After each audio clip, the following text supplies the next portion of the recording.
నమస్కారం. ప్రేక్షకులందరికీ శుభోదయం.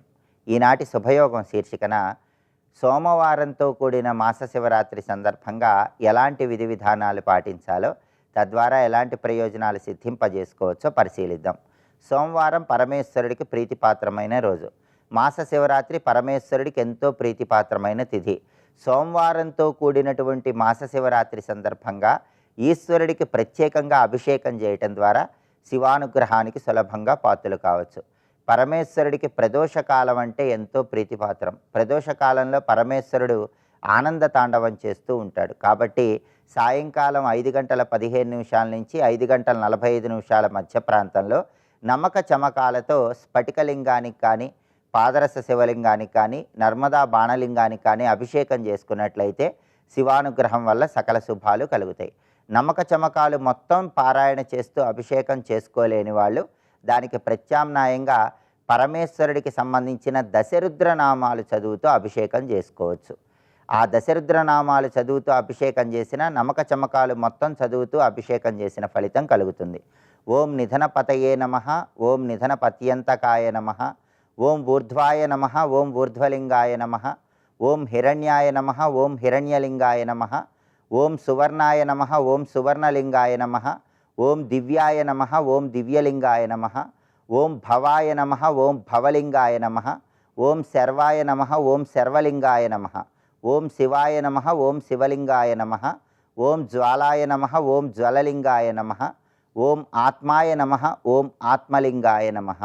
ఇట్లా పరమేశ్వరుడికి సంబంధించినటువంటి దశరుద్రనామాలు చదువుకుంటూ ఈశ్వరుడికి అభిషేకం చేస్తే, నమ్మక చమకాలు మొత్తం చదువుతూ అభిషేకం చేసిన విశేషమైన ఫలితం కలుగుతుంది. అలాగే సోమవారంతో కూడిన మాస శివరాత్రి సందర్భంగా నక్తవ్రతం ఉంటే ఉత్తమ ఫలితాలు కలుగుతాయి. అంటే పగలు ఉపవాసం ఉండి శివపూజ చేసి, ప్రదోషకాలంలో శివాభిషేకం చేసి, ఈశ్వరుడికి అన్నం నివేదన చేసి, ఈశ్వరుడికి నివేదించిన అన్నాన్ని ప్రసాదంగా స్వీకరించాలి. దీన్నే నక్తవ్రతం అంటారు. దీనివల్ల ఆయురారోగ్య అష్టైశ్వర్యాలు కలుగుతాయి. అలాగే శివపూజ చేసేటప్పుడు శత్రుబాధల నివారణ కోసం ఎర్రటి మందార పూలతో ఈశ్వరుణ్ణి పూజించాలి.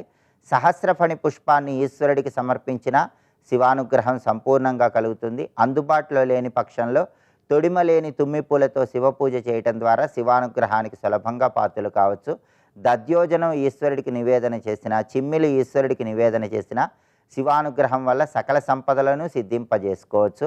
దారిద్ర్య దహన శివస్తోత్రాన్ని కానీ, శివతాండవ స్తోత్రాన్ని కానీ ప్రదోషకాలంలో పఠించినా లేదా శ్రవణం చేసినా పరమేశ్వరుడి సంపూర్ణమైన అనుగ్రహం కలుగుతుంది. కుటుంబ కలహాల తీవ్రత తగ్గింపజేసుకోవచ్చు.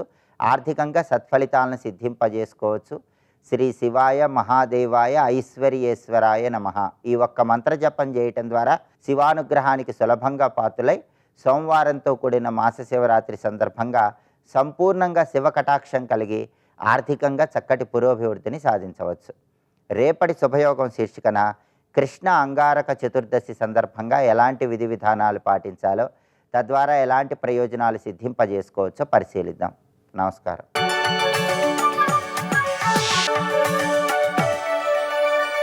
నందకిశోర నవనీత చోర నాద విహార శ్రీధర, నందకిశోర నవనీత చోర నాద విహార శ్రీధర. చేసిన ఏ కర్మ వ్యర్థము కాదు. ఇది యూనివర్సల్ లా, అది ఇజ్ ఇన్ నేచర్. చేసిన పని వ్యర్థము కాదు. అయితే నువ్వు నిష్కామంగా చేసేవనుకో అది వ్యర్థము కాదు కనుక మరొక ఫలితం ఇస్తుంది. ఆ ఫలితం పేరు చిత్తశుద్ధి అన్నాడు. ఇక్కడ చిత్తశుద్ధి ఇస్తుంది. చిత్తశుద్ధి వచ్చేవా నేను నీకు దొరికిపోతా అంత ఇంకోటి ఉన్నది కనుక నేను కావాలనుకున్నవాడు యజ్ఞదాన తపస్సులనే కర్మన్ని విడిచిపెట్టకుండా చేయాలి. దానివల్ల చిత్తశుద్ధి వస్తుంది అని భగవానుడు చెప్తున్నాడు. అందుకే వివేకవంతులైనటువంటి వారు యజ్ఞదాన తపకర్మల్ని విడిచిపెట్టరాదు, చేసి తీరాలి. పావనాని, పవిత్రము చేస్తాయి. పావనం అంటే పవిత్రత, అంటే చిత్తశుద్ధి, ఇంకోటి కాదు. అందుకే విశుద్ధకరణాన్ని. ఎందుకంటే విశుద్ధమైన అంతఃకరణంలోనే పరమాత్మ యొక్క స్వరూపం తెలియబడుతుంది కనుక విశుద్ధిని కలిగించడానికి గాను యజ్ఞదాన తపకర్మలు చాలా అవసరము అని అర్జునుడికి చక్కగా చెప్తున్నాడు.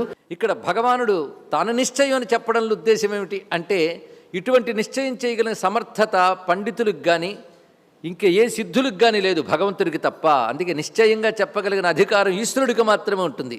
అలాంటి ఈశ్వరుడు చెప్తున్నాడు అంటారు భగవత్పాల్ వారు. అత్ర తత్వం న అన్యః వక్తుం సమర్థః తస్మాత్ నిశ్చయం పరమార్థశాస్త్ర విషయం అధ్యవసాయం ఐశ్వరం. ఐశ్వరం అంటే ఈశ్వరుడే చేసినటువంటి నిర్ణయం ఇది అన్నారు. అయితే ఇక్కడ ఈశ్వర నిర్ణయం ఏంటి? యజ్ఞదాన తపస్సులు చేయాలి. అయితే యజ్ఞదాన తపస్సులు చేయాలని కొందరు అంటారు అని చెప్పారు కదా.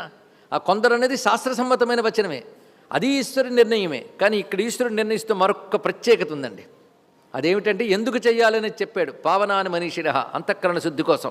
తర్వాత మాట భగవానుడు చెప్తున్నది గొప్ప విశేషం ఏంటంటే ఈశ్వర నిర్ణయం ఇది. ఎవడైతే ముముక్షువో, ముముక్షు అంటే మోక్షం కావాలనుకుంటాడో వాడు యజ్ఞదాన తపస్సులని ఇలా చేస్తే వాడు తప్పకుండా సిద్ధి పొందుతాడు. ఎలాగో చెప్తున్నాడు. ఏతాన్యపితు కర్మాణి సంగం త్యక్త్వా ఫలాని చ కర్తవ్యానీతి మే పార్థ నిశ్చితం మతం ఉత్తమం. మళ్ళీ ఇక్కడ మే నిశ్చితం అనే మాట చూడండి.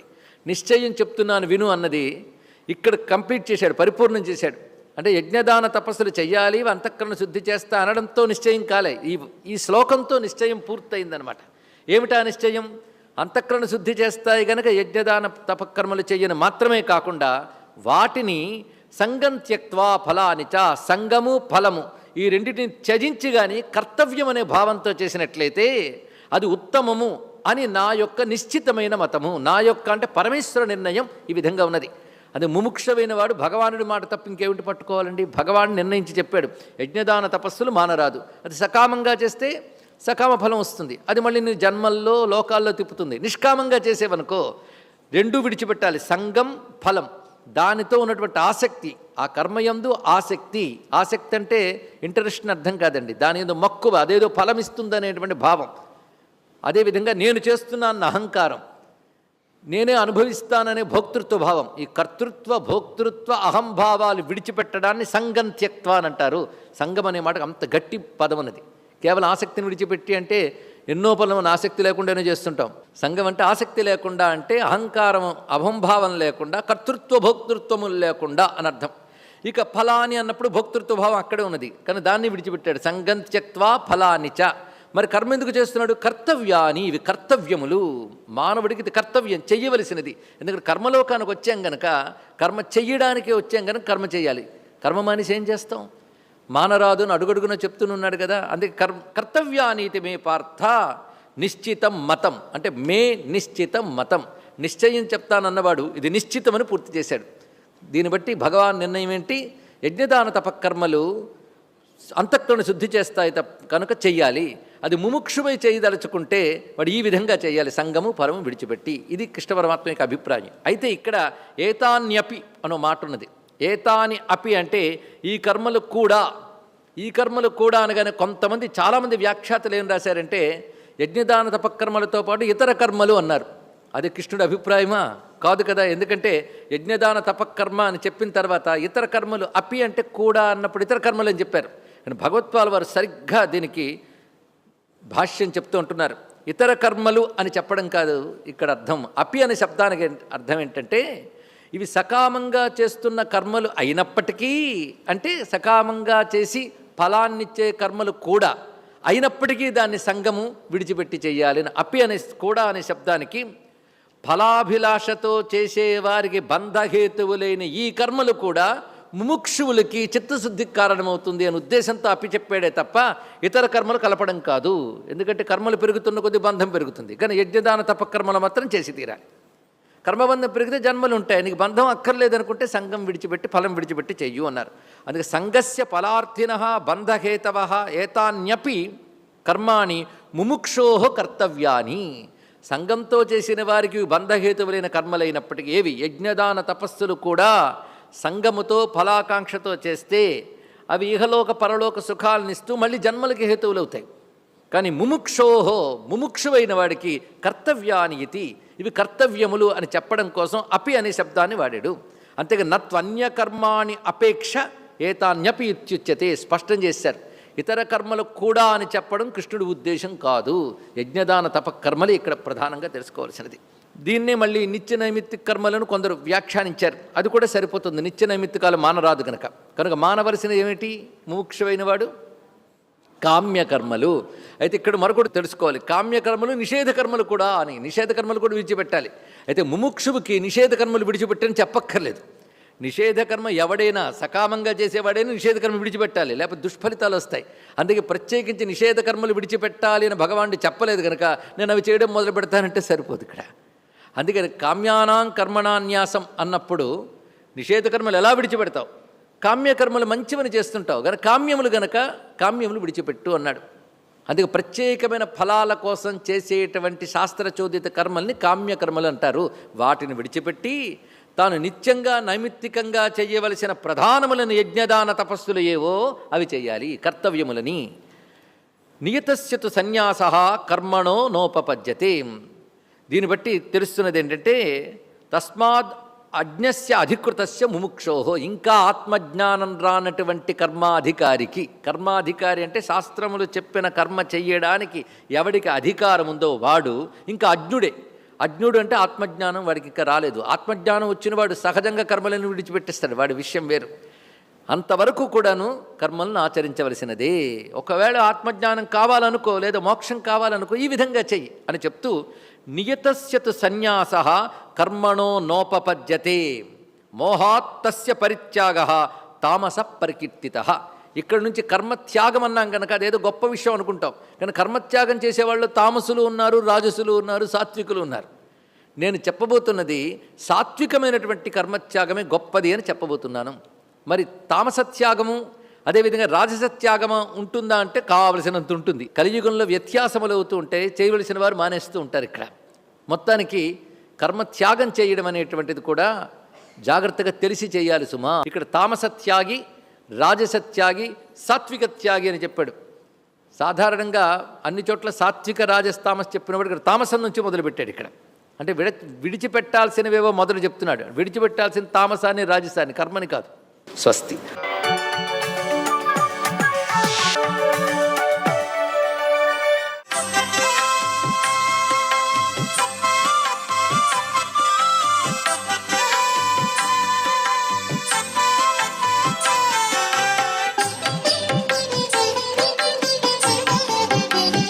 ఓం నమో నారాయణాయ. ఓం నమ శివాయ. శ్రీమాత్రే నమ. మాస శివరాత్రి నాడు ప్రదోష సమయంలో గనక పరమేశ్వరునికి ఏకాదశ ద్రవ్యాలతో మహన్యాసకపూర్వక రుద్రాభిషేకాన్ని గనక నిర్వహించటం వల్ల సంవత్సరం మొత్తం కూడాను మనం ఆ శివారాధన చేసినటువంటి సత్ఫలితాన్ని పొందుతాము. ఇది శాస్త్రంలో చెప్పినటువంటి గొప్ప విశేషం. అందుకే ప్రతి మాస శివరాత్రి కూడాను తప్పనిసరిగా ప్రతి ఒక్కరూ కూడాను శివాభిషేకాన్ని ఆచరించాలి. ఇట్లా 12 మాస శివరాత్రులు కనుక ఆచరించినట్లయితే అంటే అర్ధరాత్రి సమయంలో శివుడు ఉద్భవించినటువంటి మహాశివరాత్రి అది అద్వితీయమైన మహాశివరాత్రి అయితే, ప్రతి నెల వచ్చేటువంటి మాస శివరాత్రి చాలా విశిష్టవంతమైన ప్రభావాన్ని ఇస్తుంది. మరింతగా అద్వితీయమైనటువంటి పుణ్యాన్ని కూడా మనకు ప్రసాదిస్తుంది. కాబట్టి తప్పనిసరిగా మాస శివరాత్రి నాడు శివాభిషేకం అనేటువంటిది ప్రతి ఒక్కరూ కూడా ఆచరించడం చాలా గొప్ప విషయం. ఇలా ఆచరించడం వలన ఏం జరుగుతుంది? విధివ్రాసిన దుర్వ్రాత తొలగింపజేస్తుంది జగన్మాత. విధివ్రాసిన దుర్వ్రాత అంటే బ్రహ్మదేవుడు కర్మరీత్యా మనం చేసినటువంటి పాప పుణ్యాల యొక్క పరిహార రీత్యా ఒక వ్రాతను విధి రాసినట్టుగా లిఖిస్తాడని, ఆ లిఖితంలో కూడాను పొరపాట్లు మనం చేసినప్పటికీ ఈ జన్మలో మాస శివరాత్రి నాడు ఎవరైతే ప్రదోష సమయంలో అభిషేకార్చన నిర్వహించి గనక శివారాధన చేస్తారో ఆ జగన్మాత తన బొటని వేలుతో విధివ్రాసిన దుర్వ్రాతను కూడా తొలగిస్తుంది అని చెప్పేసి అర్ధనారీశ్వర తత్వరీత్యా పార్వతీదేవికి చాలా ప్రీతికరమైంది మాస శివరాత్రి అని. ఆ మాస శివరాత్రి నాడు శివ ఆరాధన చేయటం వలన ఆ జగన్మాత కూడాను ఆనందకరంగా అనుగ్రహాన్ని ప్రసాదిస్తుందని చెప్పేసి శాస్త్రం. అందున వివిధ రకాలైనటువంటి ద్రవ్యాలతో అభిషేకార్చన చేసినప్పుడు ఆ అభిషేకార్చన ద్రవ్యాలలో ఉండేటువంటి అద్వితీయమైనటువంటి ప్రభావం మనకు ఆరోగ్యాన్ని, ఐశ్వర్యాన్ని, కర్మ విధ్వంసనను చేసి తీరుతుంది సుమా అంటోంది శాస్త్రం.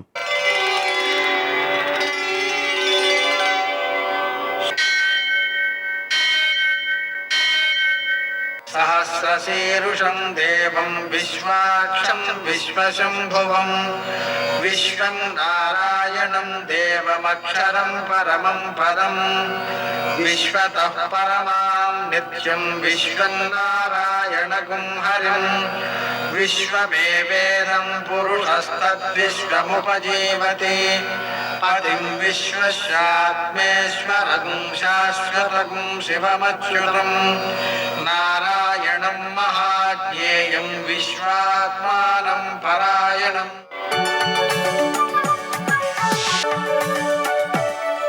సూర్యశౌర్యమథేందురింద్రపదవీ సన్మంగళం మంగళం. మృత్యుంజయాయ రుద్రాయ నీలకంఠాయ శంభవే అమృతేశాయ సర్వాయ మహాదేవాయ తే నమః. నేటి కాలమాన విశిష్టాలను గమనిద్దాం. స్వస్తి శ్రీ చాంద్రమాన క్రోధినామ సంవత్సరం ఉత్తరాయణం వసంత ఋతువు చైత్రమాసం కృష్ణపక్షం సోమవారం. సూర్యోదయం 5:31 సూర్యాస్తమయం 6:34. తిథి త్రయోదశి మధ్యాహ్నం 2:40 వరకు.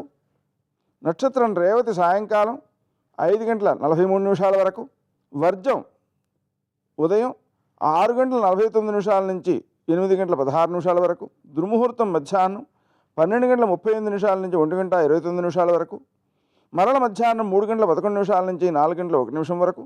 అమృతకాలం మధ్యాహ్నం 3:32 నుంచి 4:59 వరకు. రాహుకాలం సోమవారం కాబట్టి ఉదయం 7:30 నుంచి 9 గంటల వరకు. అష్టక వర్గ రీత్యా శుభప్రదమైన సమయం ఉదయం 11:20. నేటి విశేషం మాస శివరాత్రి సోమవారం. రెండు కూడా శివప్రీతికరమైనవి కాబట్టి మనం 8 కాలాల్లో కానీ 4 కాలాల్లో కానీ, 4 కాలం అంటే సాయంత్రం, మళ్ళీ అర్ధరాత్రి, మళ్ళీ 3 గంటలకి, మళ్ళీ ఉదయం 6 గంటలకి, అలా 4 సమయాల్లో కానీ, లేదా ఉదయం సాయంకాలం అర్ధరాత్రి అనే 3 సమయాల్లో కానీ, 3 గంటలకు ఒకసారి 8 జాముల్లో 8 సార్లు కానీ శివారాధన చేసుకోవడం, ఉపవాసం ఉండడం చాలా మంచి ఫలితాన్ని ఇస్తుంది. ఆ కారణంగా మనం మాస శివరాత్రిని ఇంకా విశిష్టమైంది కాబట్టి ఇది సోమవారంతో కలిసినందువలన దీన్ని సద్వినియోగం చేసుకోవడం మంచిది. నేటి ఆణిముత్యాలు.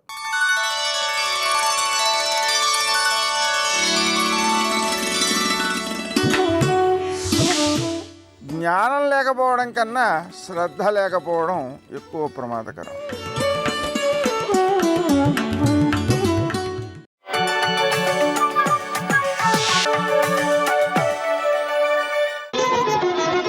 జయ జయ జయ జయ జయ శ్రీ హనుమా, జయ జయ జయ జయ ప్రభుదయ గనుమా.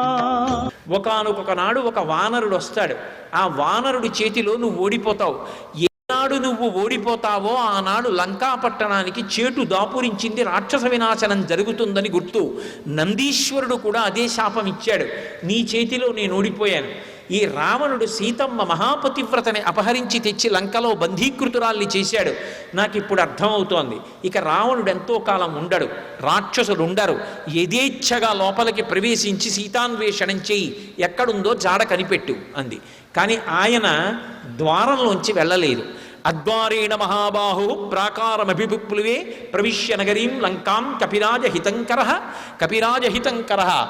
తన వానరజాతికి ప్రభువైనటువంటి సుగ్రీవుని యొక్క శుభాన్ని కాంక్షించినటువంటి వారై ద్వారంలోంచి వెళ్లకుండా గోడ మీదకి ఎగిరి దూకి చక్రేధపాదం సవ్యంచా శత్రువునాం సతమూర్ధని ఎడమకాలు కిందకి పెట్టి దూకారు. ఎందుకని? మహానుభావుడు బుద్ధిమతాం వరిష్టం, సమస్త శాస్త్రములు తెలుసు. మిత్రుడి ఇంటికి వెడితే పగటి కాలంలో వెళ్ళాలి. వివాహ సమయంలో, ప్రయాణ సమయంలో, గృహప్రవేశ సమయంలో కుడికాలు లోపల పెట్టి ప్రవేశించాలి. శత్రుపురంలోకి వెడుతున్నప్పుడు ఎడంకాలు పెట్టి ప్రవేశిస్తే శత్రువు యొక్క తల మీద పెట్టినట్టే. అది ప్రథమ విజయం. అందుకని రాజద్వారంలోంచి వెళ్ళకూడదు. ప్రాకారం నుంచి దూకి కిందకి దిగారు. ఎడమకాలు భూమి మీద పెట్టారు. లోపలికి వెళ్ళి ఒక్కసారి లంకాపట్టణం వంక చూశారు. ప్రసాదమాలావితాం స్తంభై కంచరరాజతై శాతకుంభమై శృంగై గంధర్వ నగరోపమాం అన్నారు మహర్షి. ఎక్కడ చూసినా మేడల యొక్క పంక్తులు అవన్నీ దేనితో నిర్మించారంటే ప్రసాదమాలావితాం స్తంభై కాంచనరాజతై. అందులో ఉన్నటువంటి ప్రతి స్తంభం కూడా మంచి పోత పోసినటువంటి బంగారంతో చేయబడినటువంటి స్తంభాలు. వాటికి వజ్రాలు, వైఢూర్యాలు, పగడాలు, ఇటువంటి మణులనన్నిటినీ కూడా తాపనం చేశారు. ఒకప్పుడు దక్షారామ క్షేత్రంలో పరమశివుడికి ప్రదక్షిణం చేసేటటువంటి వాకిళ్ళున్నాయి. ఒక వాకిలి గోడల్లో వజ్రాలు తాపడం చేసి ఉండేవి. ప్రదక్షిణం చేసేటప్పుడు వాటి కాంతులలో ప్రదక్షిణం చేసేవారు. అలాగే తెనాలి దగ్గర ఒక శివాలయం ఉండేది. ఆ శివాలయంలో అద్భుతం ఏమిటంటే నంది యొక్క ముఖంలో వజ్రాలు ఉండేవి. దాని కాంతులు శివలింగం మీద పడేవి. ఆ ముఖంలోంచి వచ్చిన వజ్రాల కాంతులలో శివలింగ దర్శనం చేసేవారు శృంగమధ్యంలోంచి. కాబట్టి అలా కాంచనలంకలో ఉండేటటువంటి భవనముల యొక్క స్తంభములన్నీ కూడా మంచి శుద్ధమైన బంగారంతో చెయ్యబడ్డాయి. వాటికి ఎన్ని రకాల మణులు తాపడం చెయ్యబడ్డాయి. అటువంటివి పంక్తులు పంక్తులుగా ఉన్నాయి. ఎంత అందమైనటువంటి ప్రాసాదములో అవన్నీ చూస్తున్నారు. భేరీ మృదంగాభిరుతం శంఖఘోష నినాదితం నిత్యార్చితం పర్వహుతం పూజితం రాక్షసై సదా. వాళ్ళు భేరీలు మోగిస్తున్నారు, మృదంగాలు మోగిస్తున్నారు. భేరీ మృదంగాభిరుతం శంఖఘోష నినాదితం, శంఖాలు పూరిస్తున్నారు. నిత్యార్చితం, వాళ్ళు ప్రతిరోజు పూజలు చేస్తారు. పర్వహుతం అంటే అమావాస్యకి పౌర్ణమికి ప్రత్యేకంగా హోమాలు చేస్తారు. రాక్షసులు కదా అని వేదాన్ని విడిచిపెట్టారని మీరు అనుకోకూడదు. వాళ్ళు వేదం చదువుతారు, హోమం చేస్తారు, యజ్ఞం చేస్తారు, దేవతల యొక్క అనుగ్రహాన్ని పరిపుష్టం చేసుకుంటూ ఉంటారు. కాబట్టి భేరీ మృదంగాభిరుతం శంఖఘోష నినాదితం నిత్యార్చితం పర్వహుతం పూజితం రాక్షసై సదా. వాళ్ళు ఎప్పుడూ నిరంతరం పూజలు చేస్తూ ఉంటారు. అలా పూజలు చేస్తూ దర్భముష్టి ప్రహరణ అగ్నికుండాయుధాంస్తథా. అక్కడ ఉండేటటువంటి రాక్షసులు కొంతమంది చేతులలో దర్భకట్టలు పట్టుకు తిరుగుతుంటారు. ఎందుకంటే వాళ్ళు అనేకమైనటువంటి మంత్రములను ఉపాసన చేసిన వాళ్ళు. ఏదైనా అరిష్టం లోపలికి ప్రవేశించిందని వాళ్ళకి అనుమానం వచ్చిందనుకోండి, వెంటనే వాళ్ళ దర్భకట్ట పెట్టి కొడతారు. వాళ్ళకున్న మంత్రశక్తికి దర్భ పెట్టి కొడితే ఆ అరిష్టం వెంటనే విడుదలైపోయి వెళ్ళిపోవలసిందే. అటువంటి మంత్రవేత్తలు ఉన్నారు వాళ్ళు. అగ్నికుండాయుధాంస్తథా. కొంతమంది తంత్ర విద్యలు నేర్చుకున్న వాళ్ళు, వాళ్ళు చేతుల్లో అగ్నికుండాలు పట్టుకున్నారు. వాళ్ళు ఏదైనా ప్రమాదం వచ్చిందనుకోండి, అగ్నికుండాన్ని ఆయుధంగా ప్రయోగిస్తారు. అటువంటి ఉగ్రమైనటువంటి ఉపాసనలు చేసేటటువంటి తంత్రవేత్తలు తిరుగుతున్నారు. అనేక మంది స్త్రీలు మొలనూళ్ల సవ్వడి, కాళ్ళకి పెట్టుకున్నటువంటి మంజీరముల సవ్వడి. కొన్ని కొన్ని ఇళ్లల్లోంచి వీణానాదం వినపడుతోంది. కొన్ని చోట్ల నృత్యం చేస్తున్నారు, కొన్ని చోట్ల పాట పాడుతున్నారు. ఇన్ని రకాలుగా లంకాపట్టణం ఎక్కడ చూసినా పరమ సౌందర్యంతో ఉంది. కానీ సీతమ్మ మాత్రం కనపడలేదు. ఆయన వెతుకుతున్నది సీతమ్మ కోసం. చంద్రుడు సాచివ్యం చేస్తున్నాడు అన్నారు మహర్షి. పైనుంచి ఎవరు కాంతిని ప్రసరిస్తున్నారు అంటే హనుమకి సహాయం చేస్తున్నది చంద్రబింబం. అసలు ఆ చంద్రబింబం మీద సౌందర్యలహరిలో కొన్ని శ్లోకాలు చేశారు మహర్షి. అసలు వర్ణనకి పరాకాష్ట. లోకస్య పాపాని వినాశయంతం మహోదధించాపి సమేధయాంతం భూతాని సర్వాణి విరాజయంతం దదర్శ సీతాం సుమతాభియాంతం అంటారు. చంద్రబింబం ఎలా ఉందంటేట, అది లోకస్య పాపాని వినాశయంతం, లోకుల యొక్క పాపములను పోగొడుతోందిట. చంద్రుడు చంద్రుడిగా తన కాంతి చేత పోగొట్టాడు. చంద్రుడు ఎందుకు పోగొడతాడంటే చంద్రుడు పరమశివుని యొక్క అష్టమూర్తులలో ఒకడు. భౌరంభాంశలలో నిలోంబర మహార్నాథో హిమాంశు పుమాన్ నిత్యాభాతి చరాచరాత్మక విధం యస్యైవ మూర్త్యష్టకం నాణ్యకించన విద్యతే వినిశతాం యస్మాత్ పరస్మాద్ విభో తస్మై శ్రీ గురుమూర్తయే నమ ఇదం శ్రీదక్షిణామూర్తయే అంటారు శంకర భగవత్పాదులు. పరమశివుని యొక్క అష్టమూర్తి తత్వంలో ఒకటైనటువంటి చంద్రుడు తన యొక్క అమృతధార చేత లోకముల యొక్క తాపాన్ని పోగొడతాడు, పాపతాపాన్ని పోగొడతాడు. సర్వం శ్రీ ఉమామహేశ్వర పరబ్రహ్మార్పణమస్తు. స్వస్తి.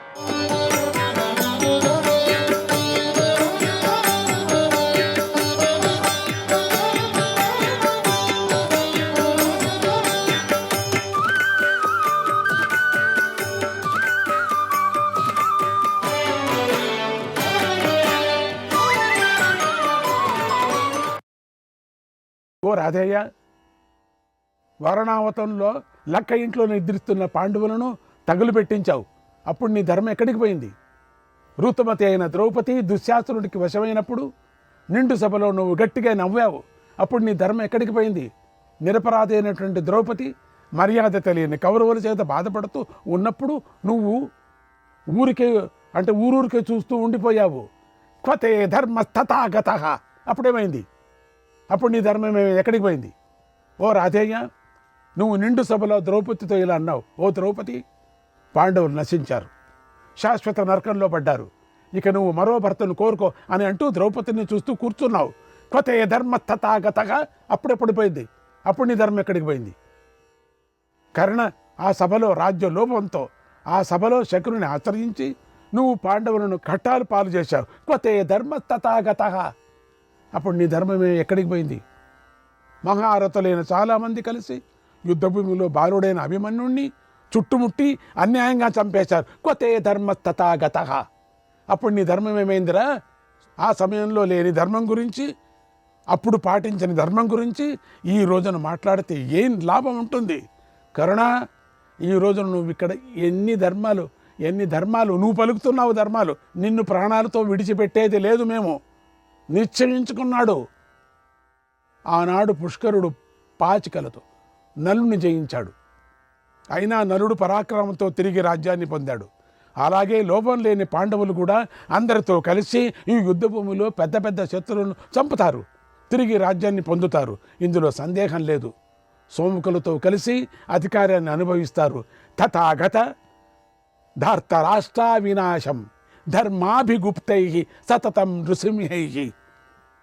పాండవులు నిత్యము ధర్మాన్ని రక్షిస్తున్నారు. అందువల్ల వీరు ధృతరాష్ట్ర కుమారులను నాశనం చేయటం తథ్యం. కుమారులందరినీ కూడా ఇది సత్యం అన్నాడు. శ్రీకృష్ణుడి మాటలు విని కర్ణుడు సిగ్గుతో తలదించుకున్నాడు. ఏమీ మాట్లాడలేకపోయాడు. నిజంగా ఏం మాట్లాడతాడు? తగిన సమాధానం చెప్పలేకపోయాడు. అప్పుడు కోపంతో ఉన్న కర్ణుడు పెదవులు వణికాయి. కర్ణుడు వేగంగా ధనుస్సును ఎత్తి అర్జునుడితో పోరాటం కొనసాగించాడు. ఆ కర్ణుడిని చూసి శ్రీకృష్ణుడు అర్జునుడితో ఇలా అన్నాడు, ఓ మహాబల, దివ్యాస్త్రాన్ని ప్రయోగించి కర్ణుడిని వధించు. ఆ మాటలు విని అర్జునుడు ఎంతో కోపంగా కర్ణుడు గతంలో చేసిన పనులన్నిటినీ తలుచుకున్నాడు. అర్జునుడితో తీవ్రమైన రోషం రోషం వచ్చేసింది. అటు కర్ణుడు కూడా కోపానికి గులోనయ్యాడు. ఆ సమయంలో కర్ణుడి రోమ కూపాల నుండి నిప్పురవ్వులు అక్కడ ఎగిసిపడ్డాయి. అదెంతో అద్భుతంగా అనిపించింది.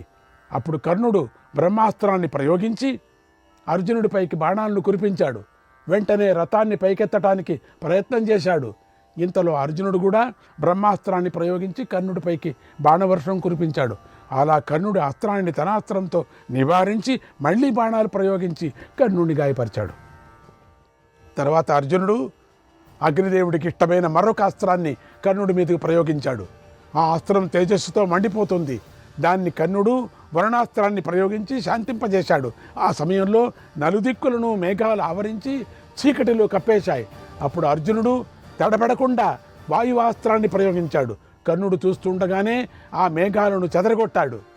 తర్వాత కర్ణుడు అగ్నిలాగా జ్వలిస్తున్న ఒక ఘోర బాణాన్ని తీసి దానిని తన ధనస్సుపై సంధించాడు. అప్పుడు అడవులతో సహా భూమంతా కంపించింది. గాలి దుమ్ముతో పాటుగా వీచింది. దిక్కులు ధూళితో నిండిపోయాయి. స్వర్గంలో దేవతలు చేసిన ఆహాకారం పెద్దగా చెలరేగింది. ఆ బాణాన్ని చూసి పాండవులు ఎంతో దుఃఖించారు. అది ఇంద్రుడి వజ్రాయుధం వంటి కాంతితో మెరుస్తుంది. ఆ బాణాన్ని కర్ణుడు ప్రయోగించాడు ఒక్కపారి. అది అర్జునుడు రొమ్ములోకి దిగబడింది. ఆ బాణపు దెబ్బతో అర్జునుడు తీవ్రంగా గాయపడ్డాడు. అర్జునుడికి కళ్ళు తిరిగాయి, చేతిలోని గాంధీవం జారిపోయింది. ఈ సమయం చూసుకొని కర్ణుడు నేలలో దిగబడిన రథచక్రాన్ని పైకి లేపాలని రథం నుండి దిగాడు కిందికి. భుజాలతో పట్టుకొని చక్రాన్ని పైకి ఎత్తడానికి ఎంతో ప్రయత్నించాడు. మళ్ళీ కర్ణుడు ఎంతో బలవంతుడైన ఆ సమయంలో విధి వశాన రథచక్రాన్ని పైకి లేపలేకపోయాడు. ఇంతలో అర్జునుడు తేరుకొన్నాడు.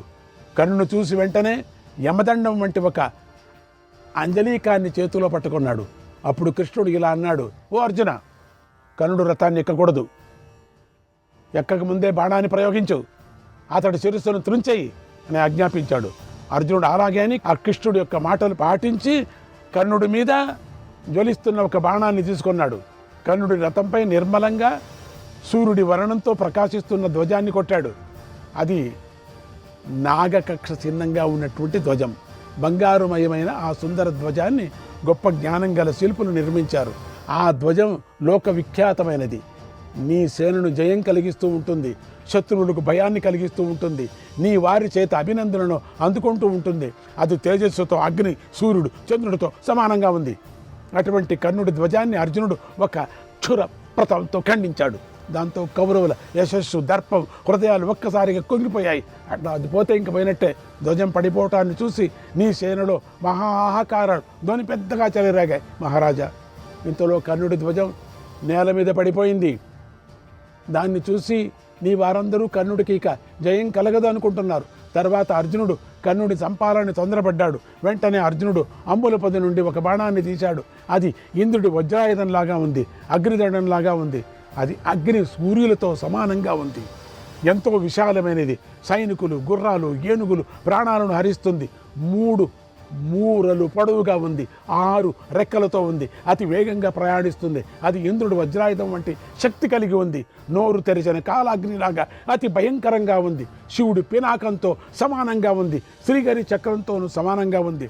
అటువంటి బాణాన్ని అర్జునుడు చేతిలో ధరించాడు. దేవతలు కూడా అర్జునుడిని నిరోధించలేరు. అర్జునుడు ఎప్పుడు అందరి చేత పూజింపబడుతూ ఉంటాడు. అటువంటి అర్జునుడు ఎంతో ఉత్సాహంతో ఘోరమైన బాణాన్ని పట్టుకున్నాడు.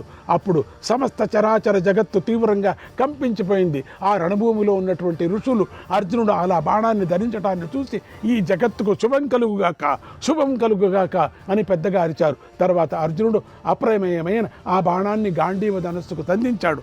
వెంటనే నారిని బాగా లాగుతూ ఇలా అన్నాడు, అయం మహాస్త్ర ప్రహితో మహాశరగ, అయం మహాస్త్ర ప్రహితో మహాశరగ, శరీర వృచ్చాసు హరచ్చదుర్హృదగ, శరీర వృచ్చాసు హరస్యదుర్హృదగ, తపోస్తి తప్తం గురువశ్చ శోషితాగ, తపోస్తి తప్తం గురువశ్చ తోషితాగ, మయా యదిష్టం సుహృదాం శ్రుతం తత, మయా యదిష్టం సుహృదాం శ్రుతం తత, అనేన సత్యేన నిహంత్వయం శరః, సుసంహితః కర్ణమరిం మమోర్జితం, సుసంహితః కర్ణమరిం మమోర్జితం, యుక్తూచివాంస్తం ప్రముమోచ బాణం, ధనంజయ కర్ణవదాయ ఘోరం, ధనంజయ కర్ణవదాయ ఘోరం. మహాస్త్రం చేత ప్రేరేపించబడిన ఈ శ్రేష్టమైన బాణం చెడు మనస్సు గలవారి శరీరాలను, హృదయాలను, ప్రాణాలను అపహరిస్తుంది. నేను కనుక శ్రద్ధగా తపస్సు చేసి ఉంటే, ప్రేమతో గురువులను ఆనందింపచేసి ఉంటే, భక్తితో యాగాలు చేసి ఉంటే, అభిమానంతో మిత్రుల మాటలను విని ఉంటే, ఆ సత్యంతో అనుసంధించి ప్రయోగిస్తున్న ఈ బాణం బలవంతుడు శత్రువు అయిన కర్ణుణ్ణి వధించుగాక అని అర్జునుడు ఘోరమైన ఆ బాణాన్ని ప్రయోగించాడు. అర్జునుడి బాణం తిరుగులేనిదై ఉంది. అర్జునుడు ఉత్సాహపడుతూ ఆ సమయంలో ఇలా అనుకున్నాడు, ఈ బాణం నాకు విజయాన్ని కలిగించుగాక. నేను ప్రయోగించిన ఈ సంహారక బాణం సూర్యచంద్ర ప్రభావంతో కర్ణుడిని యమలోకాన్ని తీసుకొని పోవుగాక అని భావించాడు. అలా అర్జునుడు అత్యంత ఉత్సాహంతో శత్రువును వధించాలని తొందరపడ్డాడు. విజయం కోరుకున్నాడు. ఆ గొప్ప బాణం సూర్య తేజస్సుతో దిక్కులను ఆకాశాన్ని జ్వలింపజేసింది. వేగంగా దూసుకొని వెళ్ళింది. పూర్వం ఇంద్రుడు వజ్రంతో వృత్రాసురుణ్ణి సంహరించినట్లుగా అర్జునుడు ఆ బాణంతో కర్ణుడి శిరస్సును ఖండించాడు. జై బోలో శ్రీకృష్ణ పరమాత్మకు జై. ఆ సమయంలో అర్జునుడు మహాస్త్ర మంత్రాలతో అంజలికాన్ని విశేషమైన బాణాన్ని మంత్రించి ప్రయోగించి కర్ణుడి శిరస్సును ఖండించాడు. అప్పుడు కర్ణుడి శిరస్సు ముందుగా నేల మీద పడింది, తర్వాత మొండెం పడింది. ఎర్రని బింబం గల సూర్యుడు అస్తాదురికి చేరినట్లుగా సేన ఎదురుగా నేల మీద పడ్డ కర్ణుడి తల ఉదయించిన సూర్యుడి వంటి తేజస్సుతో ప్రకాశించింది. శరత్కాలంలో ఆకాశ మధ్యలో సంచరిస్తున్న సూర్యుడితో సమానంగా కనిపించింది. కర్ణుడు మహాదాత, అందుచేత అతడి శరీరము నిత్యము సుఖాలు అనుభవించటానికి తగినదై ఉంది. పాపం, అది ఎంతో అందంగా ఉంది ఆ శరీరం. అతడి శరీరము శత్రువు చేత ఎంతో పీడించబడి శిరస్సును విడిచిపెట్టింది. కర్ణుడి విశాలమైన శరీరం బాణాల చేత బాగా గాయాల పాలైపోయింది. ఆ గాయాల నుండి నెత్తురు కారుతుండగా శరీరం ప్రాణాలు విడిచిపెట్టింది. ఆ శరీరము వజ్రం దెబ్బతిని గైరిక జలాన్ని ప్రవహింపజేస్తూ పడిపోయిన గిరిశిఖరంలాగా ఉంది. దేహాచకరణస్య నిపాతితస్య తేజస్సూర్యం ఖం వితత్యా వివేశ. కర్ణుడి దేహం పడిపోగానే దాని నుండి తేజస్సు బయటకు వచ్చి ఆకాశంలోకి వ్యాపించింది. సూర్యమండలంలో కలిసిపోయింది. ఆ అద్భుతాన్ని అక్కడున్న యోధులందరూ చూసి ఆశ్చర్యపోయారు. తర్వాత పాండవులు అర్జునుడు కర్ణుడిని పడగొట్టినందుకు ఎంతో సంతోషించారు. పెద్దగా శంఖాలు పూరించారు. జయం జయం జయం జయం జయం.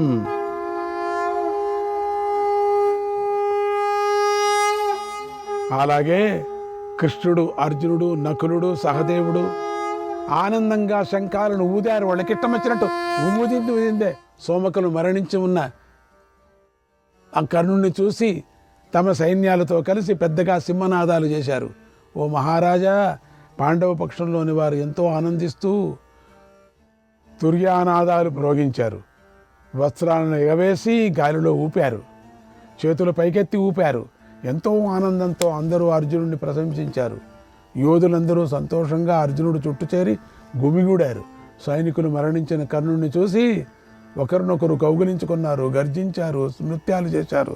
అర్జునుడి బాణాలతో తెగపడిన కర్ణుడి తల పెనుగాలికి విరిగిపడిన కొండకొమ్మల్లాగా ఉంది. యజ్ఞం ముగిసిన తర్వాత శాంతించిన అగ్నిలాగా ఉంది. అస్తమిస్తున్న సూర్యబింబంలాగా ప్రకాశించింది.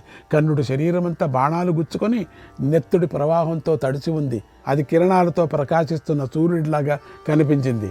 అర్జునుడు అనే కాలం బలిష్టమైనది. అది ప్రజ్వలిస్తున్న బాణకిరణాలతో శత్రుసేనలను బాగా బాధించింది.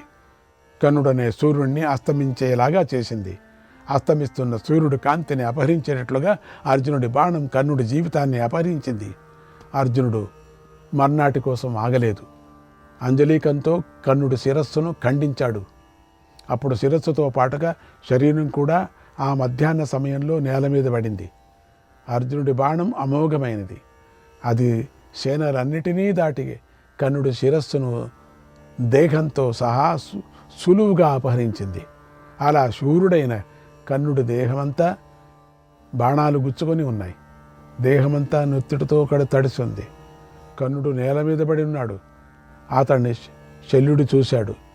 విరిగిన ధ్వజంగల రథంతోనే శల్యుడు అక్కడి నుండి వేగంగా వెళ్ళిపోయాడు. కర్ణుడు చనిపోగానే రణభూమిలో కౌరవులు తీవ్రంగా గాయాలు పారయ్యారు. ఎంతో భయంతో పీడించబడ్డారు. యుద్ధభూమిలో అర్జునుడి ధ్వజం జ్వలించింది. కర్ణుడు ఇంద్ర సమానమైన పరాక్రమం గలవాడు. అతడు ముఖపద్మంలో సమానంగా ఉంటుంది. అతడి శిరస్సు అందంగా ఉంటుంది. ఆ శిరస్సు సంధ్యాకాల సూర్యుడిలాగా నేలకూలింది. కర్ణుడు విశాలమైన వక్షస్థలం గలవాడు. పద్మాల వంటి కన్నులు గలవాడు.